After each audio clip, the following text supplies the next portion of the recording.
Well, in New Orleans, where jazz was born, you can see and hear its history at the old U.S. Mint that is now Louisiana's new jazz museum. It features plenty of live performances along with treasured jazz artifacts on display.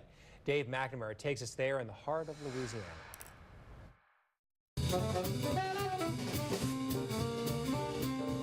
This museum goes way beyond static displays to tell the history of an American art form. In this museum, jazz is live.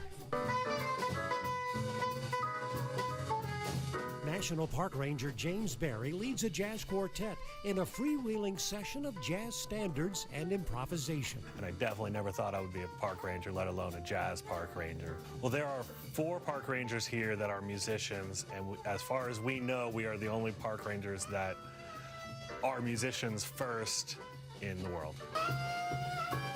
The midweek afternoon performance by this jazz group is free to museum visitors.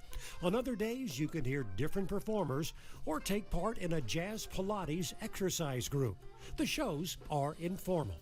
We like to break down the boundary between the musicians and the audience and get a chance for the audience to interact with the musicians and find out not only what's going on stage, but what is life like as a musician in this city. The New Orleans Jazz Museum has transformed into a major museum at the old U.S. Mint building in the French Quarter. In the last 2 years, we've been expanding it to take up the entire building here.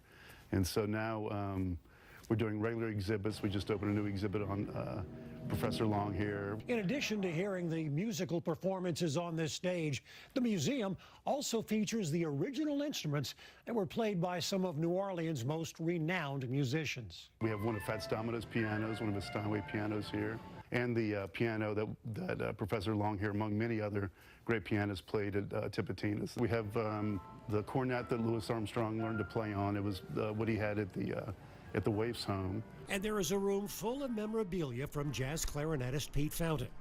You see instruments of other early jazz pioneers and some of the outstanding women of jazz.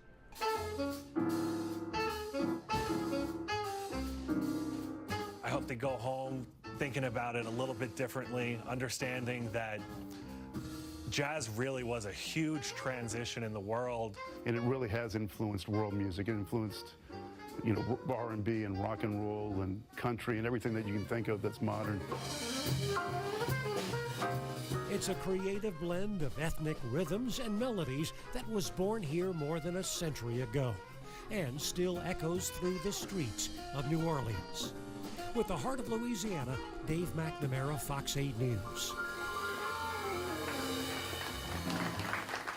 The New Orleans Jazz Museum is part of the state museum system. It is open 6 days a week.